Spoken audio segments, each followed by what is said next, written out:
Hello everyone, this is Coach Wade, and today we're on the website of Credit Info Center, and we're going to read an article entitled Credit Repair Myths Will Not Increase Your Score, and I will put a link in the description for the video to bring you directly to this article.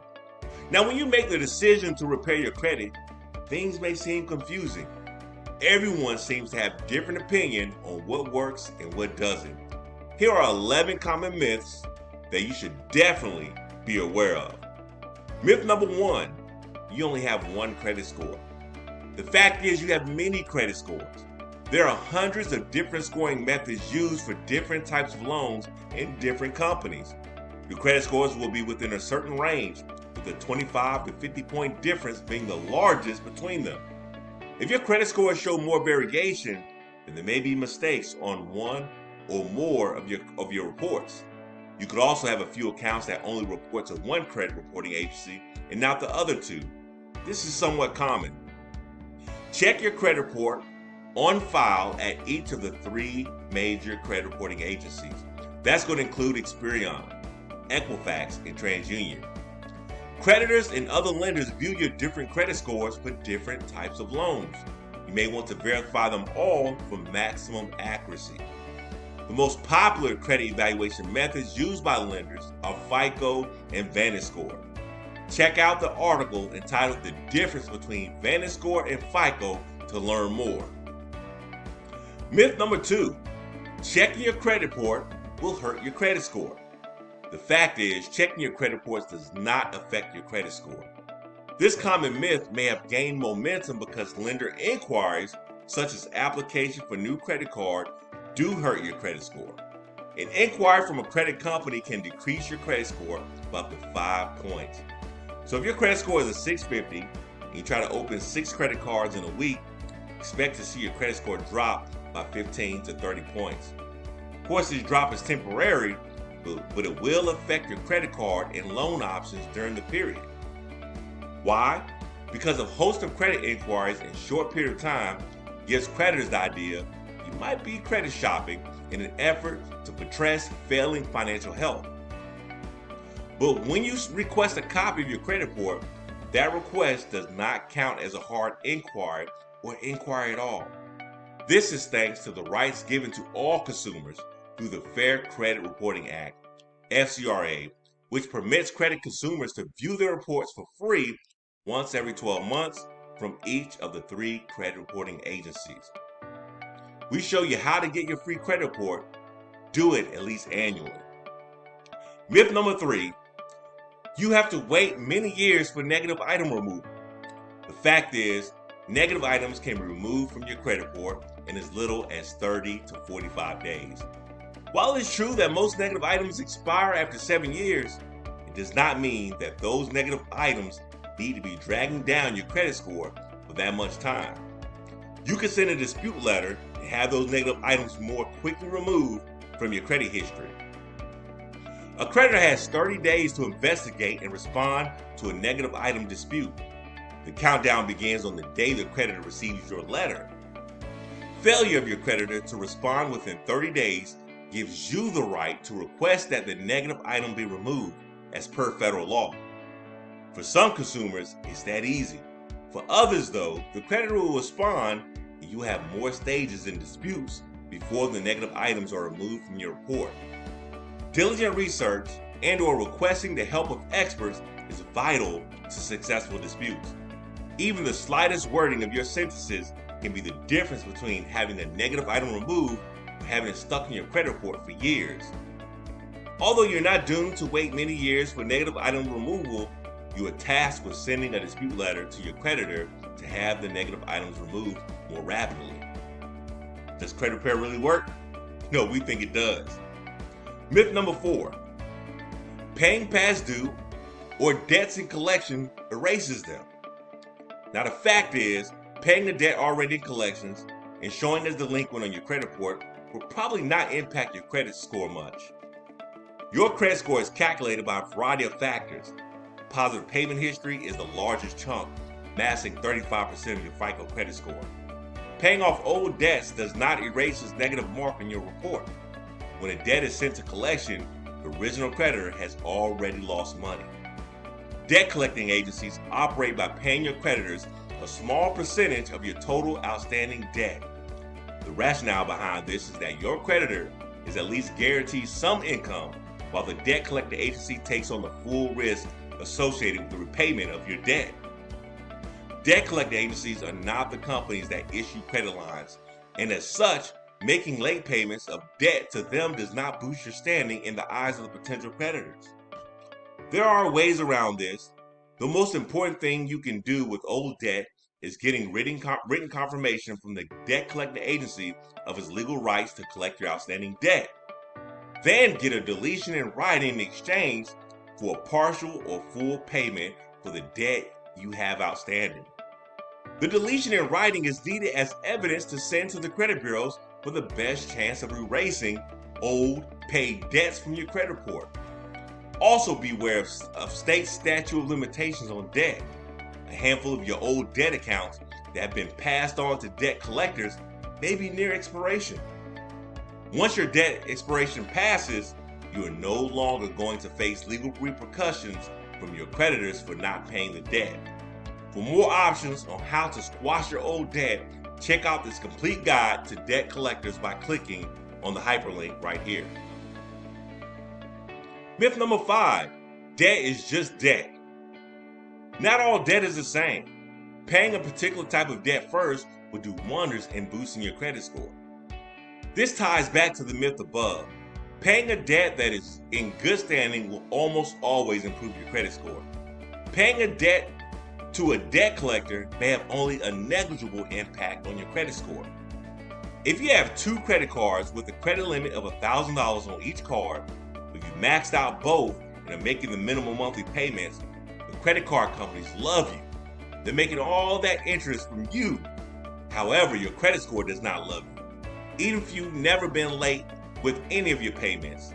If you pay down both of those credit cards and keep their balances low from month to month, credit card companies will appreciate your fiscal responsibility and your credit scores begin to show you some real love. This is the kind of debt you want to pay down. This is what we refer to as good debt. Debt collecting agencies are not the companies that issue credit lines, and as such, making late payments of debt to them does not boost your standing in the eyes of potential creditors.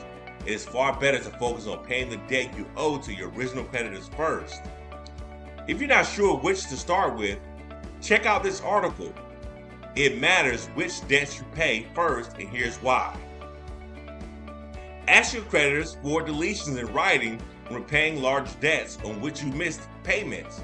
Some creditors may agree to remove late fees and other charges on your account in exchange for payment on your original debt amount. Myth number 6, keeping a credit card balance is good for your credit. Now here's the fact. We don't think you should keep any balance on your credit cards from month to month. The interest is just too high and it does little to nothing for your credit score. There's a lot of confusion about how credit card revolving credit is reported on your credit report. This is an example of how most credit card companies report it. Let's say you have a credit card with a credit limit of $1,000 from June 1st to June 30th. You charge $850 in normal monthly expenses to your card: groceries, gas, transportation, medical, utilities, and etc. On or around July 10th, your credit card company calculates your outstanding balance for previous month of $850 and reports that as the statement balance on your credit card statement and outstanding balance to the credit reporting agencies. It would appear that you are using a whopping 85% of your total credit available on the card. That is not good for your credit score, even if you pay in full. So here's one of the ways to manage your credit utilization. Pay the $850 balance in full on July 8th. The credit card company will now report your outstanding balance as $0, assuming no additional charges are made between your payment date of July 8th and the statement date of July 10th. The above is provided as an example only. That's why you need to go online to your credit card company and find out which dates they use to calculate the statement date. Set a reminder 2 to 3 days in advance of that date and make an online payment that will be acceptable or accepted before the official statement date. A low credit utilization rate demonstrates to creditors that you can manage debt well. It signals to them that you do not overspend. This builds trust that you will be able to keep your spending in check as you open credit lines of more and more value. With that being said, you do not need to keep a credit card balance to improve your credit. If you pay off your balance in full each month prior to the statement date, your credit may be in even better shape than if you let your balance carry over from month to month. Positive payment history is a much more valuable tool to boost your credit score. Myth number 7, the government owns the credit bureaus. Now here's the fact. All credit bureaus operate as private, for-profit companies. Your jaw might just have dropped. Everything you thought you knew about the credit system for 20 years is out the window. The 3 major credit bureaus, Experian, Equifax, and TransUnion, are private, for-profit businesses. The government regulates the bureaus. It has published a Fair Credit Reporting Act, FCRA, established a Federal Trade Commission, FTC, and mandated the Consumer Financial Protection Bureau, CFPB, to keep the credit bureaus in check. Still, it does not own them. Hence, when disputing your credit report, these credit bureaus will do everything in their power to efficiently process your dispute, even when that means auto-verifying your report against their internal systems instead of reaching out to the independent creditors, also known as furnishers, for reporting accuracy. Which, though technically illegal, is common practice. You must be persistent when dealing with the credit bureaus. Keep pushing forward, and eventually your dispute will be given an in-depth analysis that could save you thousands of reporting inaccuracies, administrative mistakes, and lowered interest rates when getting a loan for any major life purchase. Myth number 8, the amount of money you have affects your credit score. Now the fact is, credit reporting agencies do not consider your income in their appraisal of your credit trustworthiness. The fact factors that make up your credit score are payment history, length of credit history, debt to credit ratio, which is your credit utilization, credit mix, and new credit inquiries. Income does not make the list. That said, when making major purchases such as the home or car, the lender, mortgage company, or auto dealer may ask you to show proof of income. They want to be assured you have good income history and stability to make the monthly payments on the loan they're about to give you. They do this because credit reporting agencies do not currently have access to your verifiable income. Myth number 9, your credit score is lower because you have a lot of debt. Now here's the fact. The total amount of debt you have is inconsequential to your credit score. What matters is your credit utilization ratio. Installment loans like a mortgage and student loan do not factor into your credit utilization ratio. Only revolving lines of credit such as credit cards determine this ratio. Furthermore, different types of loans or credit have different expectations for repayment. A home mortgage is a long-term debt investment, whereas a credit card is expected to be paid monthly. Myth number 10, a bad credit score prevents you from obtaining credit.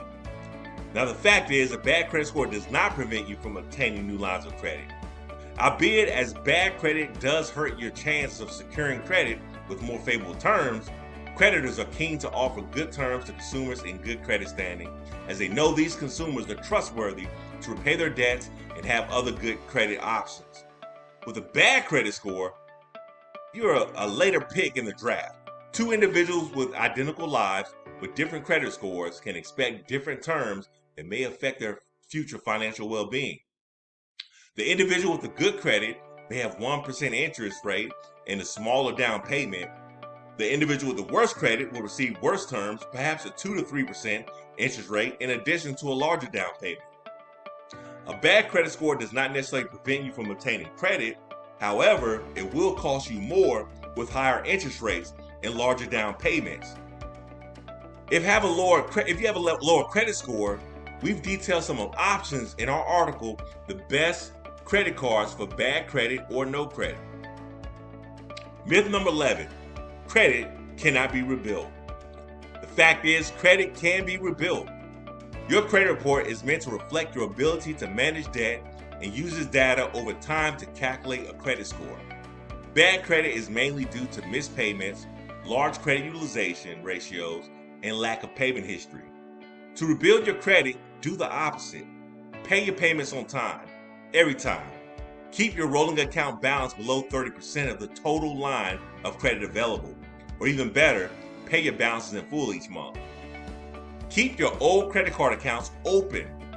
Perhaps use them for one small purchase a month that you immediately repay.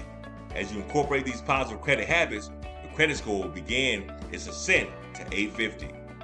For more insight on how to rebuild your credit, check out the complete guide to credit repair by clicking on this link right here. Final thoughts: there are a handful of credit repair myths that will not help improve your credit score. Some of these have come as a surprise to you, but keep these myths in mind during your credit repair process, and you'll be one step ahead of the game. That concludes our article here, which is entitled Credit Repair Myths: What Will Not Increase Your Score. I will put a link in the description of the video to bring you directly to this article. Until we meet again, you guys have a great day.